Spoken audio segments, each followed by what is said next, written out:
کہ اس حکومت کے سینئر وزیر رانا ثناءاللہ ان پر جھوٹا منشیات کا مقدمہ بنایا گیا تھا اور ان کو پولیٹیکلی وکٹمائز کیا گیا تھا، سیاسی طور پر ان کو اس مقدمے کے ذریعے استعمال کیا گیا تھا، ان کو بیہائنڈ دا بار رکھا گیا تھا. آج بھی ہم یہ سمجھتے ہیں، لیکن ہمیں یہ افسوس ہو رہا ہے کہ یہ حکومت ہم کچھ کی پارٹی کے نہیں ہیں، لیکن یہ جو حکومت ہے، دیکھیں شہباز شریف، بلاول بھٹو زرداری، مولانا جب پی ٹی آئی کے دور میں اٹھایا گیا تھا، ابڈکٹ کیا گیا تھا مطیع اللہ جان کو، ان کے گھر میں جا رہے تھے، ان کے لیے ٹویٹس کر رہے تھے، اور اس کے پیچھے میرے ذہن میں تو ایک ہی جو ہے وہ ریزن نظر آتی ہے، کیونکہ مطیع اللہ جان اس وقت بھی وہی بات کر رہا تھا، اسی پرنسپل پہ تھا جس پہ آج ہے، لیکن آج اس کے پرنسپل پہ بات کرنے کی کسی اور کو فائدہ ہو رہا ہے جو آج اپوزیشن میں ہے. کل جب وہ بات کر رہے تھے تو اس وقت کی اپوزیشن کو فائدہ ہو رہا تھا، تو وہ بینیفیشری تھے، اپنے مفاد کے لیے وہ کر رہے تھے.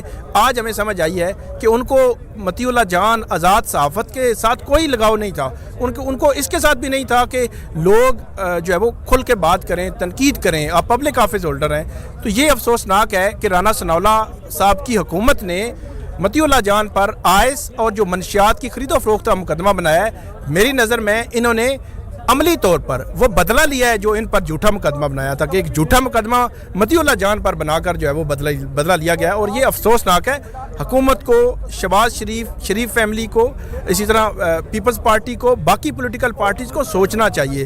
یہ وقت آتا جاتا رہتا ہے، یہ جرنلسٹ یہی رہیں گے، یہ بولتے رہیں گے. اس لیے میرا یہ خیال ہے کہ حکومت کو یہ تو 3 دن کا ریمانڈ دیا ہے، ان کو چاہیے کہ پولیس کو کہیں کہ آپ صبح لکھ کے دیں کہ اس بندے کو ڈسچارج کریں، وگرنہ یہ جو کچھ ہوتا ہے نا، یہ لکھا جاتا ہے.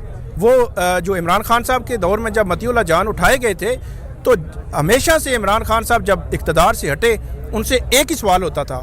آپ کے دور میں مطیع اللہ جان اٹھائے گئے، آپ کے دور میں اسد طور کو مار پڑی، آپ کے دور میں ابصار عالم جو ہے ان کو گولی لگی. ان کے پاس کوئی جواب نہیں ہوتا. تو اس حکومت کے پاس بھی کوئی جواب نہیں ہوگا. آپ اپنے پولیٹیکل اپوننٹس کے ساتھ جو کرتے ہیں، ہم ان پہ بات کرتے ہیں، وہ الگ ہے، لیکن جو جرنلسٹ ہیں، جو آزاد منش جرنلسٹ ہیں، وہ سخت ہو سکتے ہیں.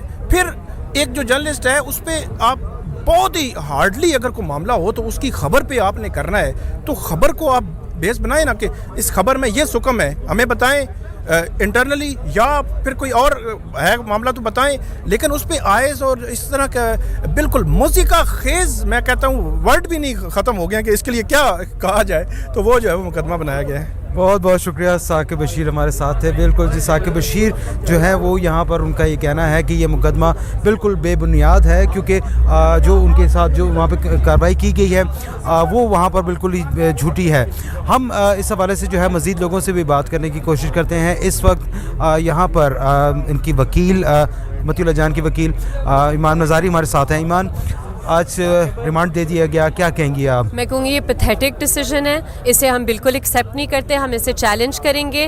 ریمانڈ کا کوئی پرپس نہیں تھا، بیسک اصول ہوتے ہیں ریمانڈ کے، ان کی خلاف ورزی ادھر کی گئی ہے. اگر ان کا پورا پرچہ جو جھوٹا ہے ایکسیپٹ بھی کر لیا جائے تو ریکوری آئس کی ہوگی ہے، مزید ریمانڈ کا کوئی پرپس نہیں تھا. آپ اس کو اسلام آباد ہائی کورٹ میں چیلنج کریں؟ جی بالکل. یہ تو ناظرین آپ نے ثاقب بشیر کی بات چیت سنی. تو ثاقب بشیر کا کہنا تھا کہ ہم ہاسپٹل میں شواہد اکٹھے کر رہے تھے کہ اچانک کچھ لوگ آ گئے، انہوں نے ہمیں اغوا کر لیا، گاڑی میں ڈالا اور ہمارے چہروں پر غلاف ڈال دیا گیا تاکہ ہم کچھ دیکھ نہ سکیں.